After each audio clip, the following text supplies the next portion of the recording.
சிவகங்கை வேளாளரேந்தல் விளக்கு அருகே டீக்கடை நடத்தி வரும் சர்க்குணம் என்பவர் வெட்டி படுகொலை செய்யப்பட்டுள்ளதாக அண்மை தகவல் வெளியாகி இருக்கிறது.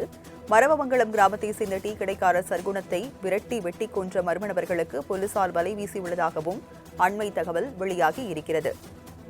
சிவகங்கை அருகே டீக்கடைக்காரர் வெட்டி படுகொலை செய்யப்பட்டிருக்கிறார். சிவகங்கை மாவட்டத்தில் கடந்த 25 நாட்களில் மட்டும் 5 கொலைகள் நடந்துள்ளதாகவும் தகவல் வெளியாகியிருக்கிறது. விவரங்களை செய்தியாளர் சரவணராஜா வழங்க கேட்கலாம். சரவணராஜா, சிவகங்கை அருகே டீ கடைக்காரர் வெட்டி படுகொலை செய்யப்பட்டிருக்கிறார். ஏற்கனவே இதுபோல் பல கொலைகள் நடந்திருப்பதாகவும் ஒரு தகவல் வெளியாகி இருக்கிறது. போலீசார் விசாரணையில் என்ன தெரிய வந்திருக்கு? விவரங்கள் என்ன?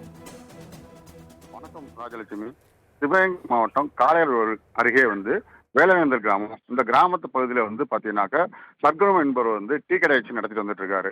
நேற்று சர்க்குணம் என்பவர் டீ கடையை அழைத்து விட்டு இரவு அவர் டீ கடைக்கான பொருட்கள் வாங்குவதற்காக மரவமங்கலம் கிராமத்திற்கு இருசக்கர வாகனத்தில் வந்துவிட்டு அவர் கடைக்கான தேவைகளை வாங்கிக்கிட்டு எதிரே கடைக்கு செல்லும் பொழுது மர்ம நபர் எதிரே வந்த மர்ம நபர் இருசக்கர வாகனத்தில் வந்த மர்ம நபர் இவரை துரத்தி வெட்ட முற்பட்டிருக்காங்க. இவர் வெட்ட முற்படும் போது ஓடி இருக்காரு. வயல்வெளியில் இறங்கி ஓடும்போது அந்த இரண்டு நபர்களும் சேர்ந்து அவரை சரமாரியாக வெட்டிட்டதுல சர்க்குணம் என்பவர் சம்பவ இடத்துல இறந்தார். இது குறித்து பாத்தீங்கன்னாக்கா வீட்டுக்கு அவர் சர்க்குணம் வராததை அறிந்து அவரது மனைவி குழந்தைகள் எல்லாம் பாத்தீங்கன்னாக்கா அவரை எங்க தேடி பார்த்திருக்காங்க. தேடி பார்த்தா வயல்வெளியில இந்த மாதிரி வெட்டப்பட்டிருக்கிறது காளையார் போலீசாருக்கு தகவல் தெரிவிச்சிருந்தாங்க. காளையார் போலீசார் விசாரணை செய்து பார்த்து அதாவது வெட்டி கொன்றவர்களை போலீசார் சப்போஸ் தேடிட்டு இருக்காங்க. இதே மாதிரி சிவகங்கை மாவட்டத்தில் பாத்தீங்கன்னாக்கா கடந்த 25 நாட்கள்ல பாத்தீங்கன்னாக்கா 5 கொலை நடந்திருக்கு. அதாவது காரைக்குடியில பெண் ஒருவரை இடம் காண்பதாக கூட்டிக் கொண்டு அவர் கழுத்தில் அணிந்த செயினை அறுத்துக்கொண்டு அவரை கொலை செஞ்சிருக்காங்க. கொடூரமா கொலை செஞ்சாங்க. அடுத்து அதே காரைக்குடியில பாத்தீங்கன்னா இன்ஜினியர் ஒருவரை கொலை செஞ்சிருக்காங்க. இளைஞர் ஒருவர், அதாவது இளைஞர் சிவகங்கை நகர் பகுதியிலே வெட்டி கொலை செய்யப்பட்டார்.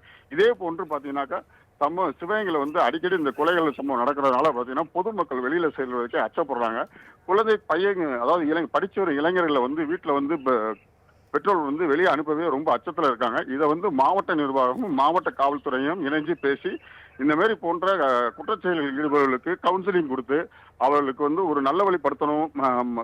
அதே போன்று இந்த போதைப் பொருட்களை தடுக்கணும்னு சொல்லி சமூக ஆர்வலர்கள் நிறைய பெட்டிஷன் கொடுத்துட்டு இருக்காங்க.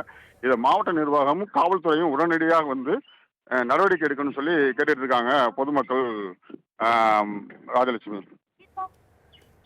விவரங்களை வழங்கியதற்கு நன்றி சரவணராஜா.